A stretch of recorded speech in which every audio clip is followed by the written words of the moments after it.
किसी किसी ने विद्वान ने ऐसा भी लिखा है कि कंठ, सिर, कंठ, हृदय और उधर पेट और कटी नीचे का देशगत, ये देशगत आकाश है। ये तो 5 हिस्सा आकाश का है। सिर, जैसे कहते हैं सिर है तो सिर के अंदर पोल है।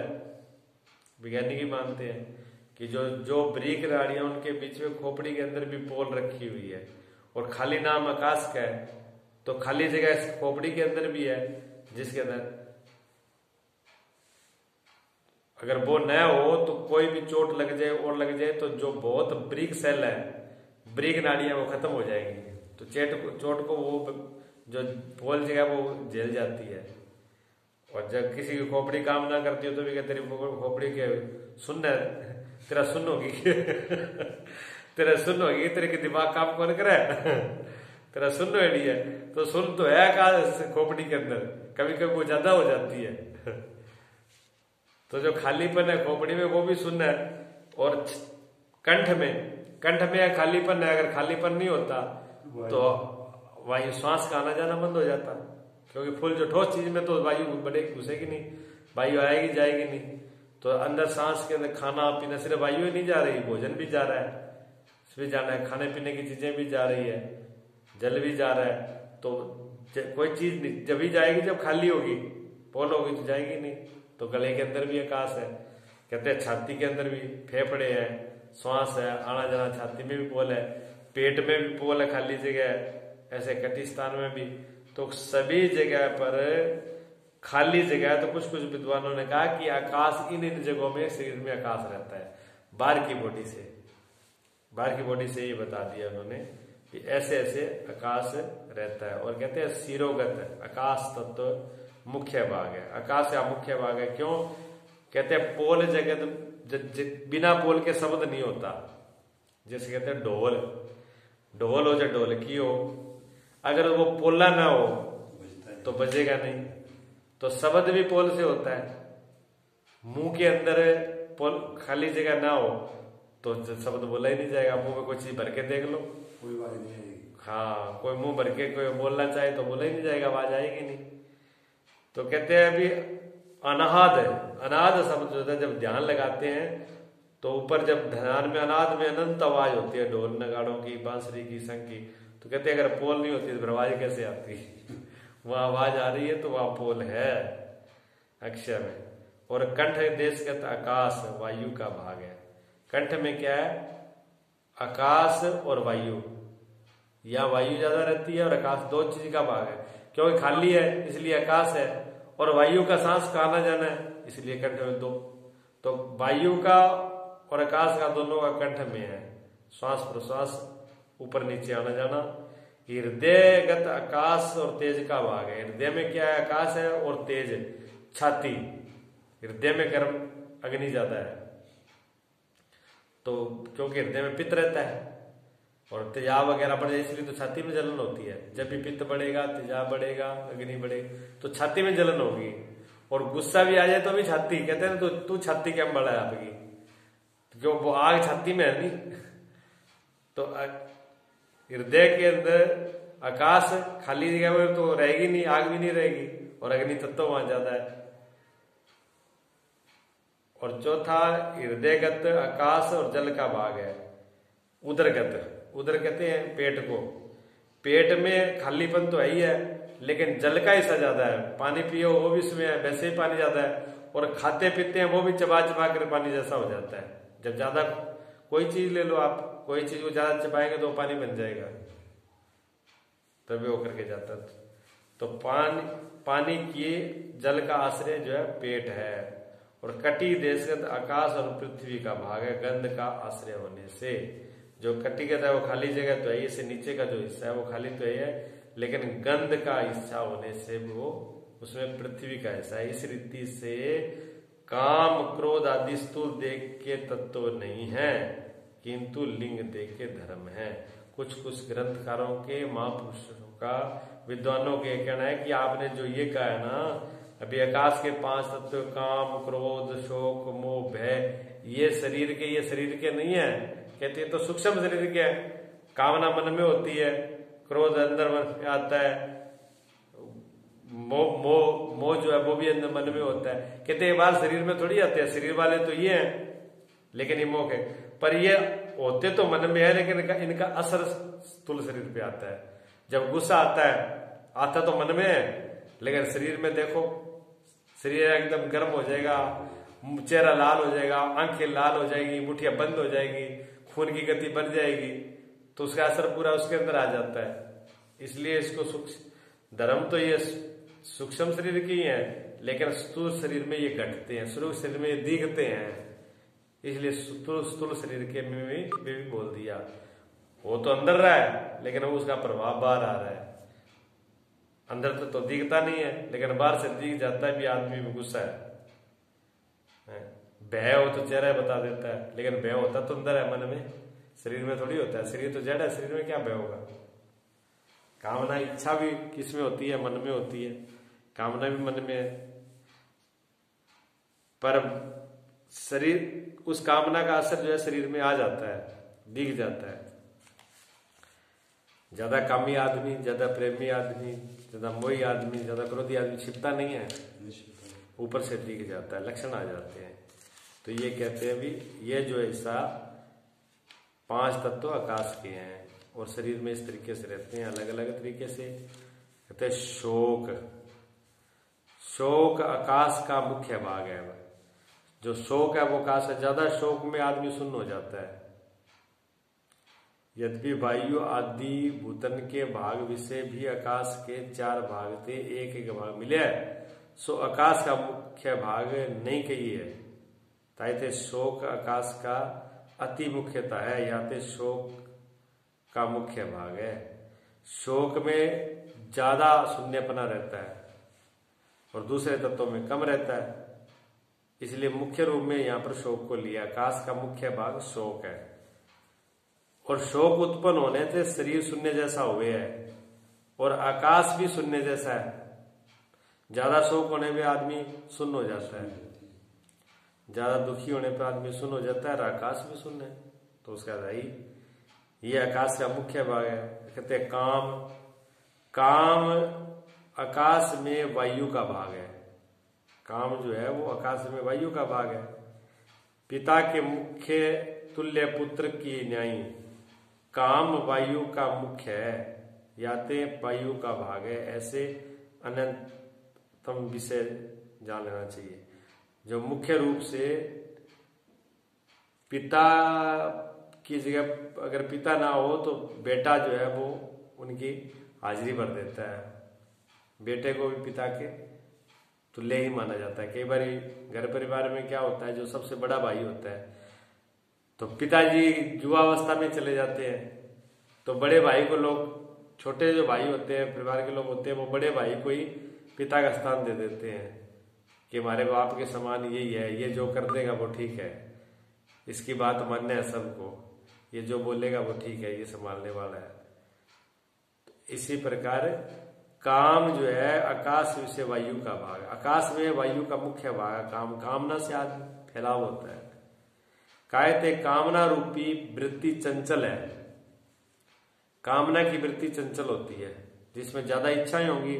ये ज्यादा इच्छा वाला आदमी शांत नहीं हो सकता, उसमें चंचलता ज्यादा होगी और चंचलता की वजह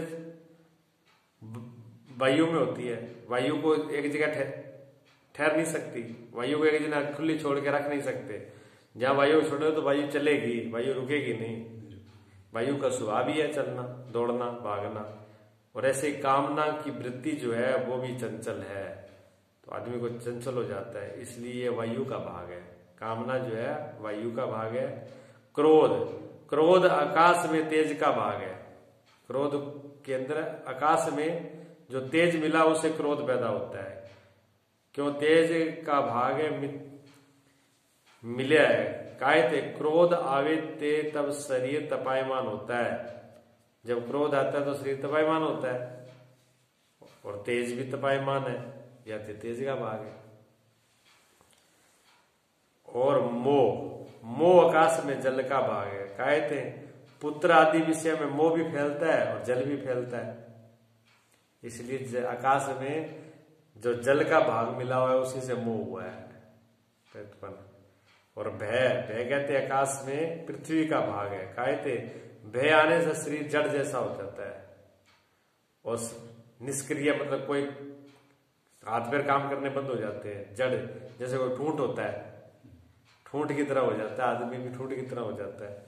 और पृथ्वी भी जड़ है, पृथ्वी में हलचल नहीं है, तो आदमी में ज्यादा भय आता है तो आदमी की हलचल बंद हो जाती है, हाथ पैर बंद, हिलने बंद हो जाते हैं, वहीं रुक जाता है।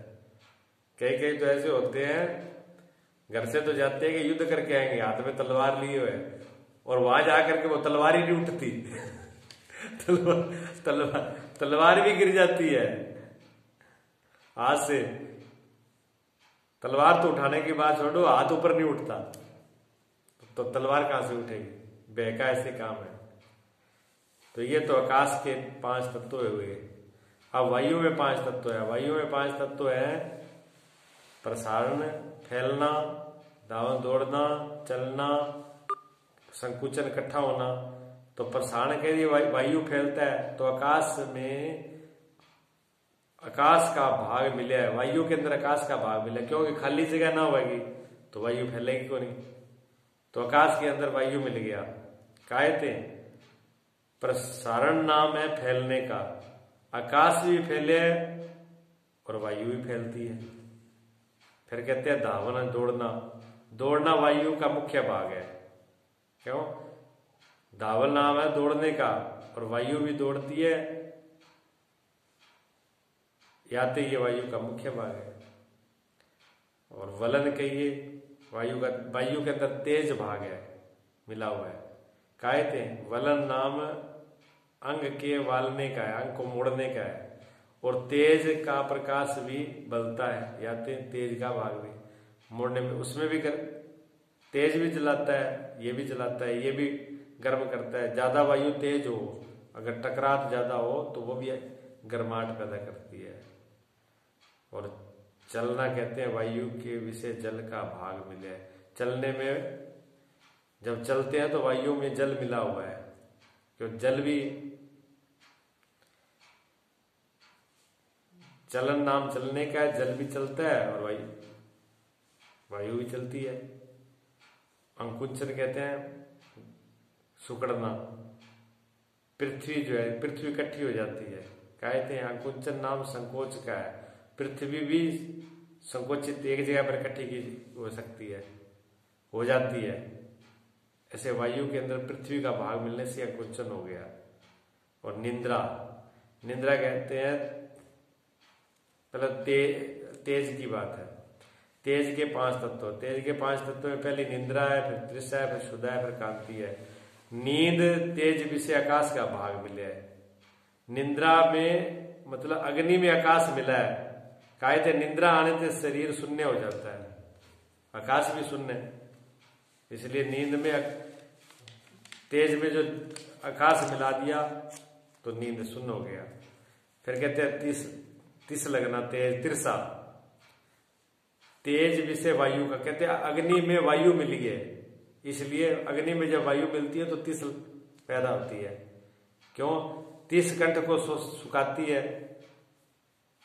और वायु भी, वायु जो है गिल्ले कपड़े हो, वस्त्र हो, उसको सुखा देती है, तो यह भी सिखाती है, इसलिए वायु से मिला। वायु भी सुखाने का काम करती है और अग्नि भी सुखाने का काम करती है। अग्नि और वायु दोनों सुखाने का काम करती है, और दोनों मिलकर के तीस लगती है, दोनों को मिलकर। ऐसे भूख में तेज का मुख्य भाग है अग्नि का। कहते क्षुधा लगे तो खाए पिया सब भस्म हो जाता है, और अग्नि भी सबको भस्म कर देती है, इसलिए इसका भाग है। और कांति कहते हैं तेज को, तेज में जल का भाग, तेज के अंदर जल का भाग है कांति। कहते कांति धूप में घटे है और जल भी तेज में घटती है। तेज के अंदर जल मिला हुआ है, उससे कांति पैदा होती है। जो आदमी पानी कम पिएगा उसके शरीर पे भी चमक नहीं आएगी, क्योंकि जल घट जाता है। ऐसे ही अगर शरीर के अंदर जल तत्व घटता है तो कांति घटती है। जल भी, तेज भी सुखाता है, और शरीर के अंदर जल, बाहर जो है कांति घटती है बाहर तो, और और अंदर जल जब घट जाता है तो अंदर भी जल की भाग कम आ जाता है। तो जल के भाग कम होने से कांति कम हो जाती है। आलस्य, आलस्य कहते हैं तेज में पृथ्वी का भाग मिले, तेज के अंदर पृथ्वी का भाग मिल गया तो आलस हो गया। क्यों क्यों? क्योंकि आलस्य आवे तो शरीर भी जड़ जैसा हो जाता है। आलस आएगा तो शरीर जड़ होने लगेगा, भारी होने लगता है, मिट्टी भारी होती है, शरीर भी भारी होने लगता है आलस में। आलस में चलना मुश्किल पड़ जाता है। या तो पृथ्वी का, ये धरती का भाग है। धरती, आलसी आदमी को चलाना बहुत मुश्किल है, उठेगा नहीं। अरे एक और भी कहावत है ना कि आलसी आदमी पृथ्वी का भार है। धरती का भार है वो, कि वो धरती की तरह ही हो जाता है। जल में 5 तत्व तो जल के हैं, जल, स्वेद, मूत्र, शुक्र और शोणित। कहते लाल, जल विषय आकाश का भाग है मिले। कहते लाल ऊंचा नीचा हुए है और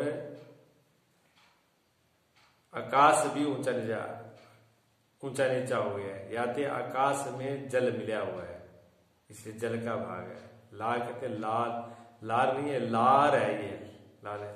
लाल होती है ना, लाल कई प्रकार की है। तो मुंह में लाल बनती है। एक शरीर के अंदर भी जो पतला द्रव्य होता है, चिकना द्रव्य होता है, उसको भी लाल बोलते हैं। जैसे मांस के ऊपर होता है, मज्जा में होता है, अंदर चिकनाहट होती है जो शरीर के अंदर, जोड़ों में भी चिकनाहट होती है, तो उसको भी लाल बोलते हैं।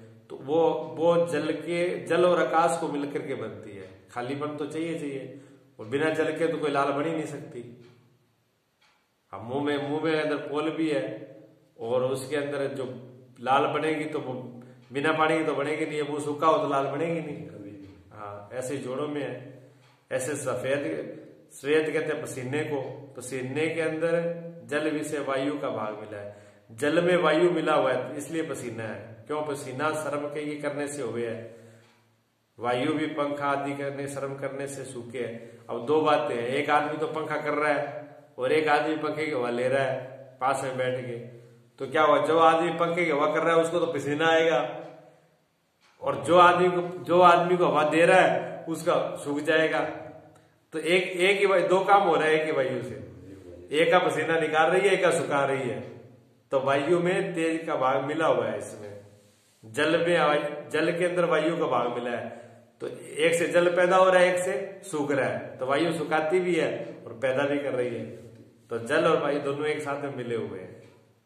मूत्र में क्या होता है कि जल विषय तेज का भाग है, मूत्र में अग्नि का भाग मिला हुआ है। क्यों? जब पेशाब आता है तो गर्म आता है। वैसे तो पानी है वो, और पानी है तो पानी तो सीधा ठंडा होना चाहिए, लेकिन पेशाब गर्म है।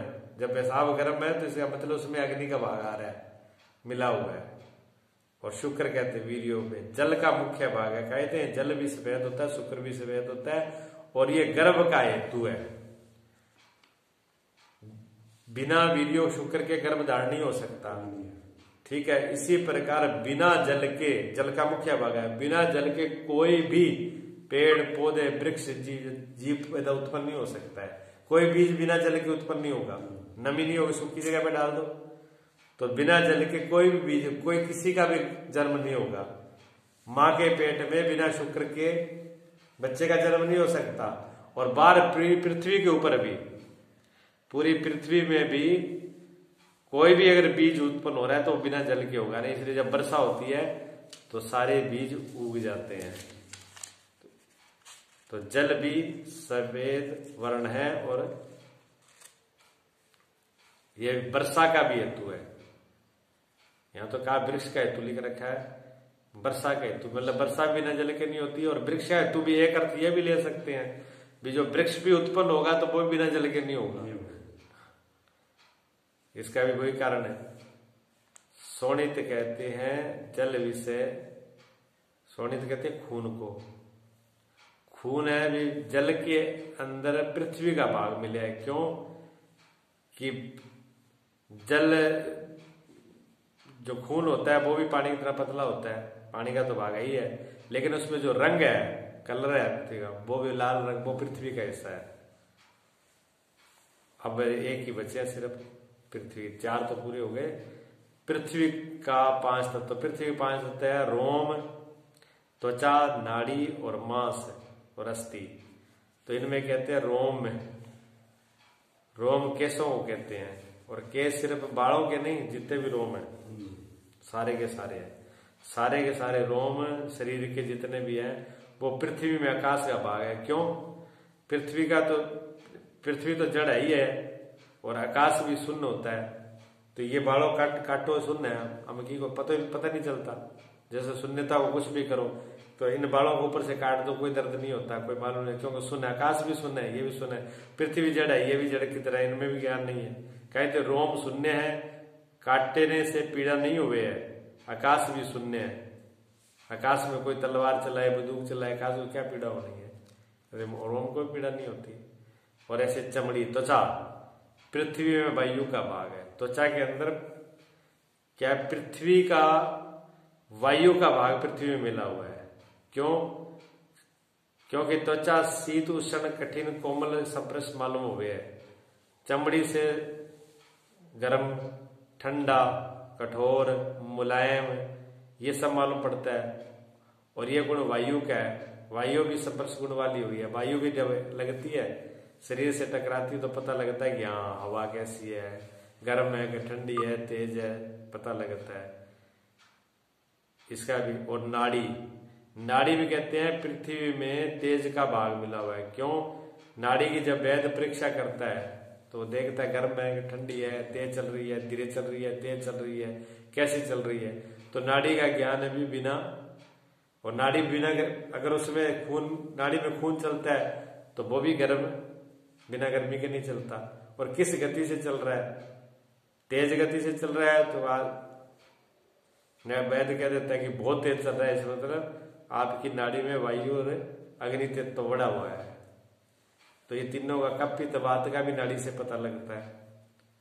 मांस पृथ्वी से जल का भाग है। मांस में क्या है, पृथ्वी का हिस्सा तो है ही है मुख्य है, और उसमें जल और मिला दिया, क्योंकि मांस भी गिल्ला होता है और जल भी गिल्ला होता है। जल का स्वभाव भी गिल्ला करना होता है। और फिर क्या हुआ, पृथ्वी के भाग में अस्थि कहते हैं हड्डी को, पृथ्वी का मुख्य भाग है। हड्डी तो पृथ्वी का मुख्य भाग है, उसके साथ में मतलब जैसे दांत है और आंत है, नख है, नाखून है, ये कठोर है। जितने भी कठोर भाग है ये सारे धरती के ही है। धरती में जो जो हिस्सा मिला दिया उससे फिर वो हिस्सा बन जाता है। कठिन कायते कठिन है, और पीत वर्ण, और पृथ्वी भी कठिन है, मतलब कठोर है, और रंग वाली भी होती है, इसलिए इसका ये भाग है। इस रीति से स्थूल विषय 25 तत्व रहते हैं। इस 25 तत्व इस शरीर में ऐसे रहते हैं।